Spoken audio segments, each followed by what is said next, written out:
Welcome to Rebecca Sounds Reveille. Today's episode is going to talk today about ancient traditions and other things, teachings. This is brought to you by the Liberty Beacon and TLBTV. With me today, my guest, Luca Majno, who is the audio technical director for the Liberty Beacon. And he has quite a background in ancient teachings and traditions. He's also got a lot of experience to share with us today about that. Welcome, Luca.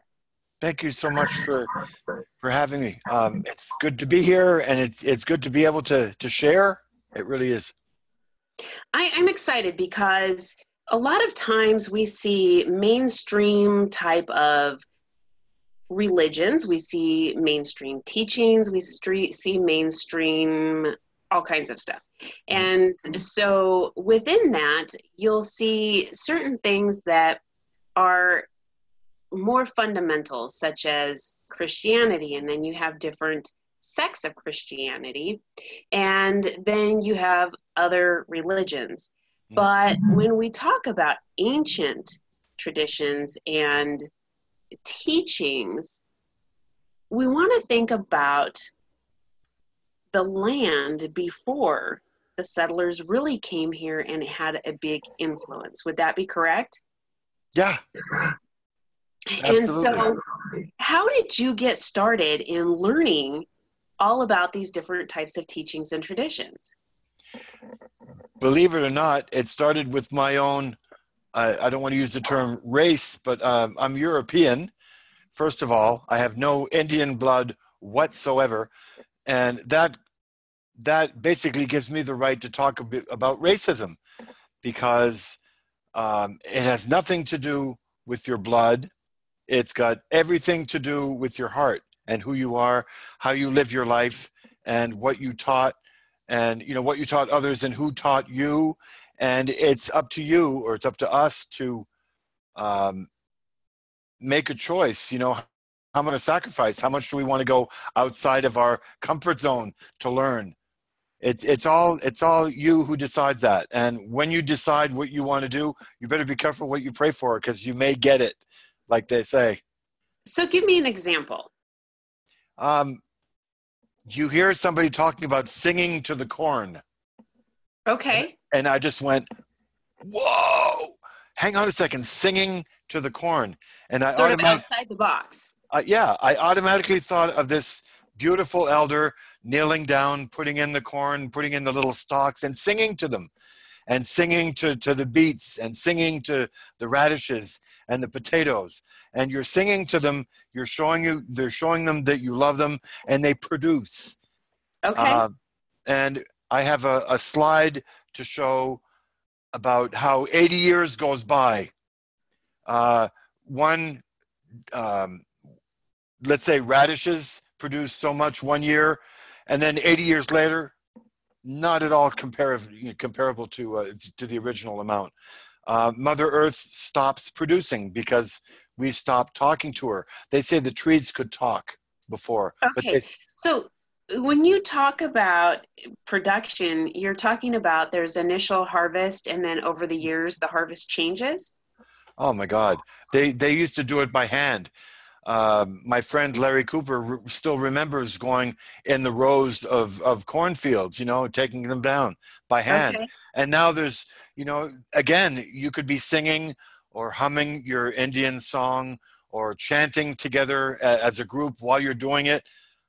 There's none of that now. You get into your big machine and you freaking plow the field down. you know. Okay, and so and that is of all cultures then. Would that be correct? I, I, Utilizing machinery? I like to focus on where I'm living and what I'm interested in and what I'm developing knowledge about, which is here, which is what they used to call Turtle Island. It's called Okay. Turtle Island now, by the elders. And it's important to, you know, ego is going to be a big part of the program because I'm always going to come back to it because that's what ruins everything. Very Okay, quick. Go ahead. so how does that ego translate into crop production? Um, the ancient traditions were carried down, and they were taught, they were passed down, and things were, you know, you had certain things you had to do. You were in the field a certain amount of time. You know, the men were out hunting, whatever it was. You had your duties. You had your things Okay. that you did. The Europeans come in and they slaughter, and they actually taught the Native Americans how to kill more than they needed and how to Okay. completely slaughter entire herds at a time. You kill more than you need. We never killed more than we need before, and we always gave thanks to the animal when we killed it. None of that anymore. The Indians learned real quick how to make money and how to, you know, wow, you know, how to break up the land. This is my part of the land now. They never heard of carving up your mother's breast before. There was no such thing as ownership before. They didn't know what racism was before Okay. 1492. So it was a whole different, completely different way of living. And that's what I think, we have to get back to and to talk to the elders about and make sure that that stays alive. Well, tradition is so important in many, many cultures. And when you talk about it in reference to the Native American Indians, there is a lot of traditions that really need to be kept, because all of these different cultures have sort of come in and made a lot of different influences on the different teachings and traditions, and not just on the Native American Indian, but on all types of cultures. We kind of are a melting pot here in the United States, a melting pot, and so we pick up a lot of different things that we do, behaviors and characteristics and other traditions that may not necessarily come from our own heritage. And so I can understand that. And when you go back to when prior to the settlers from overseas, Mm. you have a huge hunter gatherer type of situation. And I agree with that. And from what I'm hearing you say is that over the years, based on all these other outside influences, that those types of going out and just getting what you need has transpired into gaining more than what you actually need and utilizing that into kind of profiteering. Yeah, it's an obvious way of genociding the population. Actually, it's called neo-colonialism. When, you know, colonialism is somebody pointing a gun at somebody else's head. Neo-colonialism is the person that's being conquered pointing a gun at his own head, and killing himself off, which is actually what happened when alcohol showed up, 1700s, let's say, down south. You get the alcohol that comes down, the rum. When the rum came into the villages, the women would take the children and the sick and the elderly and go hide in the woods for a few days while the men Okay. ran around half naked, screaming and yelling, killing each other off. And, you know, it was horrible. And it was a direct attack on the sacred tissue, the sacred culture. That's what Okay. was ripped apart. So Okay. So talk to me about some of the traditions that really go way back that are still in effect today. there's really beautiful ones, and what's even neater to acknowledge is that, you know, you can use the number 500. There are 500 tribes let's say. Throughout the United States? Yeah, and there are Okay. there are 500 ways of doing things, 500 different creation stories, 500 different ways of living, 500 different languages. Um, Hmm. and I was lucky enough to live with the Mi'kmaq, among the Mi'kmaq people in northern New Brunswick, which is right next to Maine, right after Maine, further up, further north. Okay. And that's very close to Quebec, which is another province in Canada, where they speak French and English. They spoke French and English and Mi'kmaq in my area where I lived.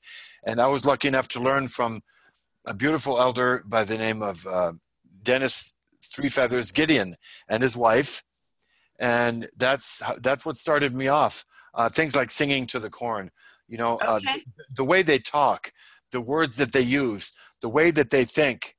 Um, if they see that they're being treated rudely by somebody, they're not going to come up and say, "Hey, you did this to me this day, and I didn't like this." They turn around and walk away. And when you ask them why they do that, they say, "Because when you have to explain to somebody what they're doing wrong to you, you end up going down to their level." And they don't do that. They keep their integrity. They turn around and they walk. It's So it's things like when it that every comes day.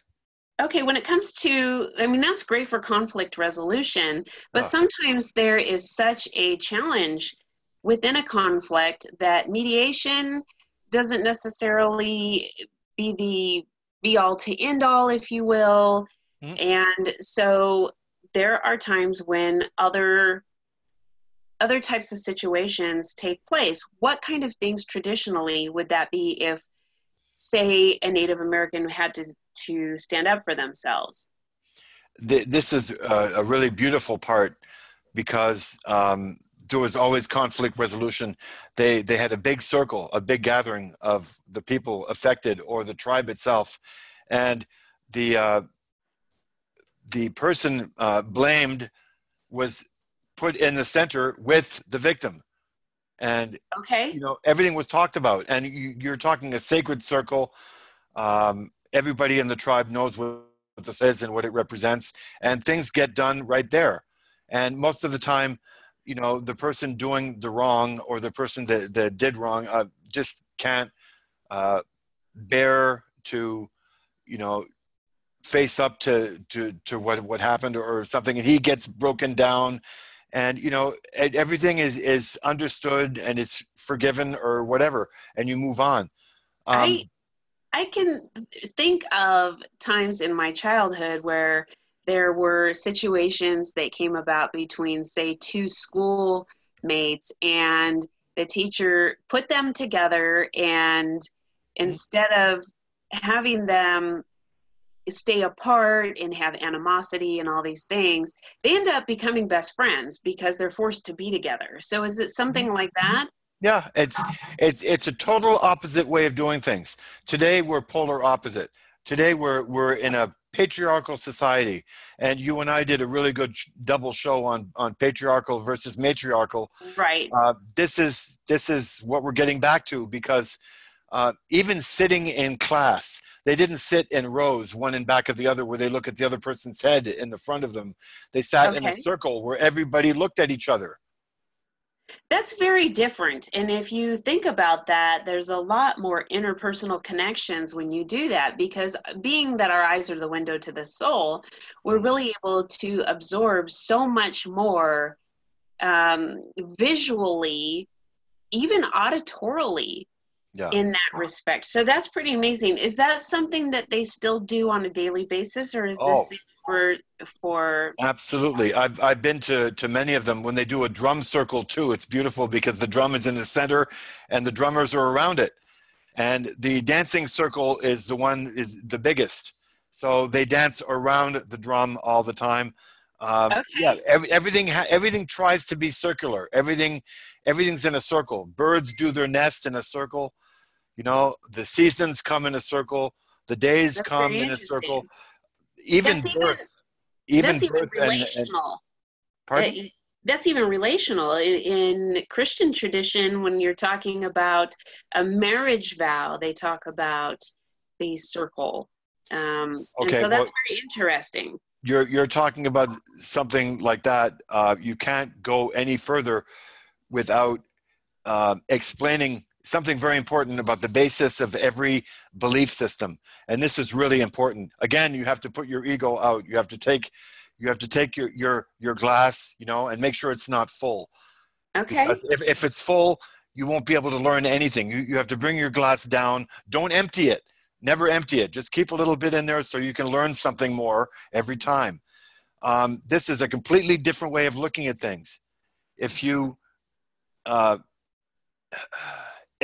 at every single religion, no matter what they are, at the foundation of every single religion, they're all the same. They preach love. They preach, don't hurt your neighbor. Don't screw around on your wife. Don't kill anybody. They're all the same basic, love thy neighbor type thing, or, principles. They're all the same. Golden rules. But then when you take man, that, commits fraud or that tries to conquer the world entire, there you go. That's called prostitution. So today's religions, and I don't have to name them, they're man-made. And anything man-made is ending up to be patriarchal. That's the way it works. Made by man, no. You put your ego aside. You listen to the women. Women were never interrupted even when they spoke. When two women spoke, you went around them. You never passed through them. They're incredible teachings. They're just. It's what's so beautiful about it is that the teachings protect themselves, because the people that aren't ready to accept it, it'll go right over their head. Or, oh, that guy doesn't know what he's talking about. Oh, that's fine. Okay, no problem. Okay, so I want to go back to the singing of the corn. Now, is this a harvest type of ceremony? All of its life. All of the corn's life. Okay. From birth to from the seed even. I'd be surprised if they didn't, love the seeds as well. My grandmother even told me all the time, love your food when you cook. Think good thoughts, thank your food for your sustenance, love what you're doing. When you become a lover, I don't know if you know about Leo Buscaglia and his teachings. He was Italian, like I am. He was, they'd say white, he was European, no Indian blood in him at all. And he was all about loving and creating harmony around you, and forgiveness and joy and passion, and passionate Italian, talking with his hands, And traditionally in the Italian culture, usually that is Roman Catholic. So that's kind of interesting. Now, you also have some other very fascinating traditions of ancient. So can you share with me another? Well, I love sharing the 14 poles of the teepee. And then somebody looks at you and says, "You're not Indian." And I said, "No." "Well, there's more or less than 14 poles." Yes, there are. The 14 poles of the teepee is a beautiful teaching that was done in Canada by the Cree and I believe the Algonquin, or there are two tribes that got together and wanted to do a model. And they took the building of the teepee, the 14 pole teepee, which is pretty large, and they explained that there's a purpose behind each pole, and we're showing a picture now about this teaching. There are 14. Okay. There are 14 poles. Okay, 14 poles that go into a teepee, or to create the teepee? To create the teepee, to put the teepee up. Okay. And you put them up one at a time. They start with... This just takes my visual away from everything that I've seen, say, on cartoons or televisions, where you just see 3 poles. Right. Okay, right. So 14 poles. Yes. Every single pole has a purpose. In the Mi'kmaq tradition, when I was up there doing it with the Mi'kmaq and filming it, because I was a cameraman at the time, you see them holding, these poles are really, really big too. Put your hands like this. That's about how large or around they were. They're, 25, 30 feet long. They're huge. Okay, so how big does a teepee become with these 14 poles if they're that size? Very large, very high. Okay. I don't want to say the feet of the height. I'm not really sure. Okay. But with each pole having a purpose, you know, you can actually number the poles all the way around, clockwise in this case. See, in the Tsalagi tradition, everything's counterclockwise. In this case, 1 to 14 is clockwise, and they each have their own purpose. One's courage, one's love, one's good child rearing, one's respect. There's all kinds of different ones, and in this case, there's 1 to 14 which we're showing. So this is just one example of how people understood what it meant to, you know, give thanks to Mother Earth, and to give thanks for your life, and to you know, really be grateful. You know, there's a saying by the Ohio tribes, Tecumseh Shawnee, the Shawnee, he would say that, you know, if you don't have a reason to give thanks in the morning when you wake up for your life and for your health and for your breath, the problem lies within you. Well, that's very interesting, because in our society right now, we're seeing a lot of different types of stress that turn into anxiety and other different types of illnesses that come along with that. And one of the things that they're finding is that they're finding this in religion, like if you are able to get up and be thankful to Christ for the day, that will make your day easier. Things will not be as stressful, so on and so forth. And you have a feather there you'd like to talk about. Yes. It's said in the tradition that when you have the eagle present, the person having it can't lie. If he knows what it represents, you cannot lie. Okay. That's the way it is. The feather was passed around in the big community gatherings or simple gatherings. You can use this as a sacred object. It's passed around. When the person has it, he's the only one allowed to speak. Okay. There's so many things you can talk about. But what I wanted to mention about the eagle feather was one of the really important teachings that I was taught by the Métis in Canada. And they explain that the lifeline, your lifeline is a straight line on the feather. That's your lifeline. Okay. That's how you're supposed to live your life, straight. And they say, well, sometimes, you know, you go off path. Sometimes you lie. Sometimes you cheat. Sometimes, you know, you drink alcohol. Oh, there you go. Sometimes you do drugs. Sometimes you beat your spouse. Sometimes you don't respect your parents. Sometimes you fall into a lying pattern. This is what your life looks like. Wow. And they say that at any time you can take it and you can bring it back to its normal, beautiful, beautiful path that it's supposed to be on, you know, and that's the way life is. And things as simple as this can't be understood by politicians in the White House. Okay. This is polar opposite from the life that we live. If we understood what the feather represented and what it meant, I'll give you an idea. In ancient tradition, you want to talk about tradition? The people that knew that their feathers were going to be confiscated, that the Indian agent was coming to confiscate them, you know what they would do? They had to, by Creator's law, by the law of the feather, the honor of the feather, since like having a pet today, you know, animals become your part of the family. These were so sacred that the owners of the feather would make a huge fire, place the feather in his hands, both hands like this, and stay over the fire until the feather was burned. That's okay. To give you an idea. And the purpose of the burning of the feather is symbolic. How? I'm sorry. It's symbolic because it has to be turned to ash. It has to be sent up with a prayer to the Creator, like they believe in the sacred fire that they make.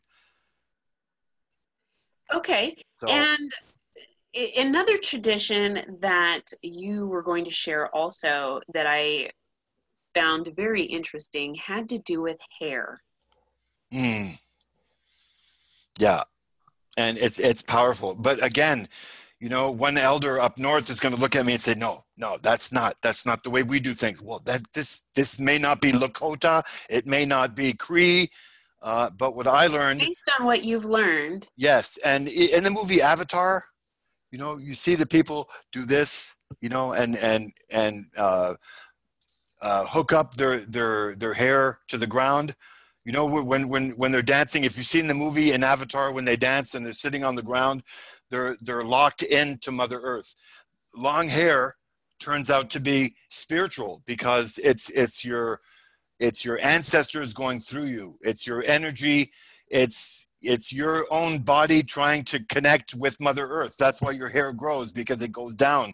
Everything tries to connect to Mother Earth. The fringes that they have on their clothes want to reach down and touch Mother Earth. It's a whole different way of speaking. It's a whole different It way is. of thinking.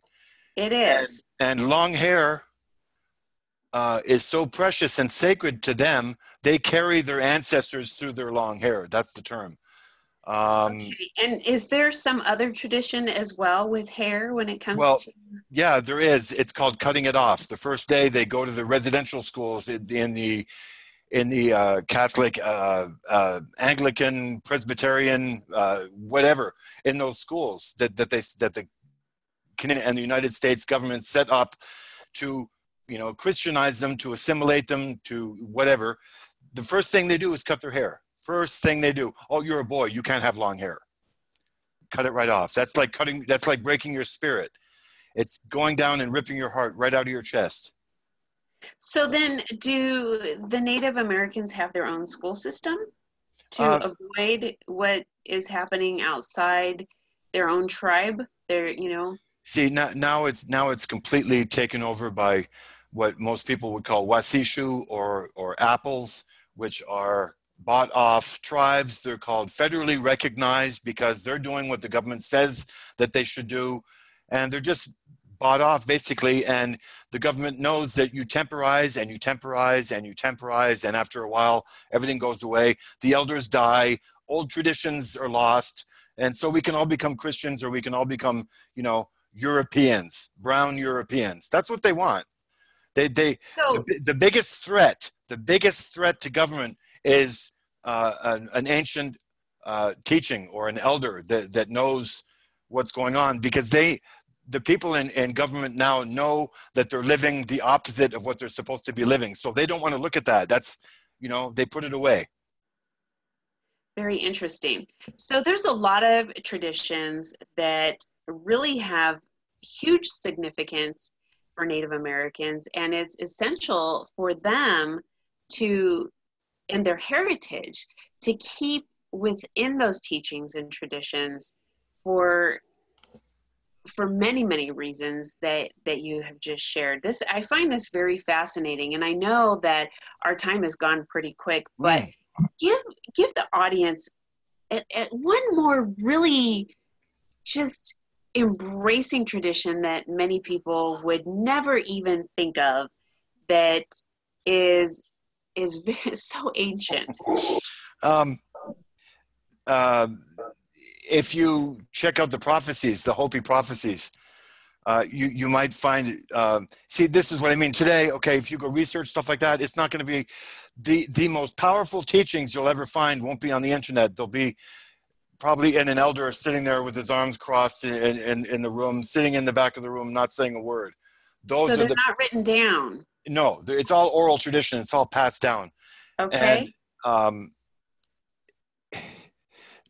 we're trying so hard to make sure that the elders are, taken care of, because again, you're talking about the circle. The kids were taken care of by the parents. Now the parents get older. Oh, okay, the kids come back and take care of the parents. Right. And there was no such thing as putting them away to old folks' homes. No, the kids, right. the kids came right back and lived with the parents, or the parents would move in and they would live at home and die at home. Yeah. Very familial. Yes, it was based on family. Family was everything. Now it's the iPhone.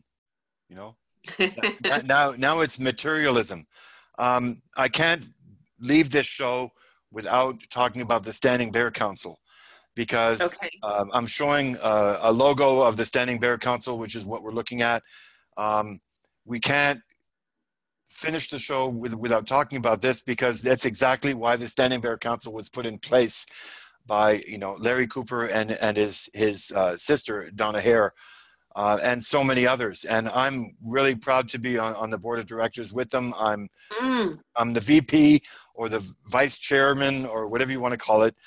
And it's an honor to be with them. And what we're doing is we're trying to educate with items that you go to, you know, someplace and you show them a tomahawk, or you show them a beautiful pipe, or you show them a feather that you have, or you show them, you know, history. And if they want to know about history, you better be careful, because we can talk about history and they get to the point where, no, we don't want to hear that. No. And they get upset, because most of them are either Mormons, or, you know, or they're Europeans that basically have their own idea, you know, and people that have their own, I shouldn't say Europeans, I should say it's like in every culture, people that don't want to look further than that, they won't learn anything, and they'll really get upset if you try to express yourself or talk about something that they don't understand. It's cognitive dissonance is what it's called, and we're going through that all the time, but we're persevering, and we're going to different functions, and we're teaching. And I was lucky enough to do the teachings that you actually talked about with me, and that's one of the reasons why this show was born. So it's an honor. It really is. Well, I am absolutely fascinated with the audience, because a lot of times we tend to have this vision that our Native Americans are more or maybe less cultural than what we saw on TV from cowboy and Indian movies and so on and so forth. And maybe they'll even mistake that it's just profiteering with the casinos and so on and so forth. They still maintain very sacred and ancient traditions. And I find this very refreshing to hear. And I want to thank you so much, Luca, for sharing that with us today. It's my pleasure. And if people want to really get their head turned around by all this stuff, they should watch 500 Nations by Kevin Costner. There's so many good videos that you can watch, or so many good movies. Geronimo is a phenomenal movie, you know, but they Americanized it. You know, they put words in his mouth that weren't true. You have to be careful and see the right versions, or you can see them all and see what the differences are.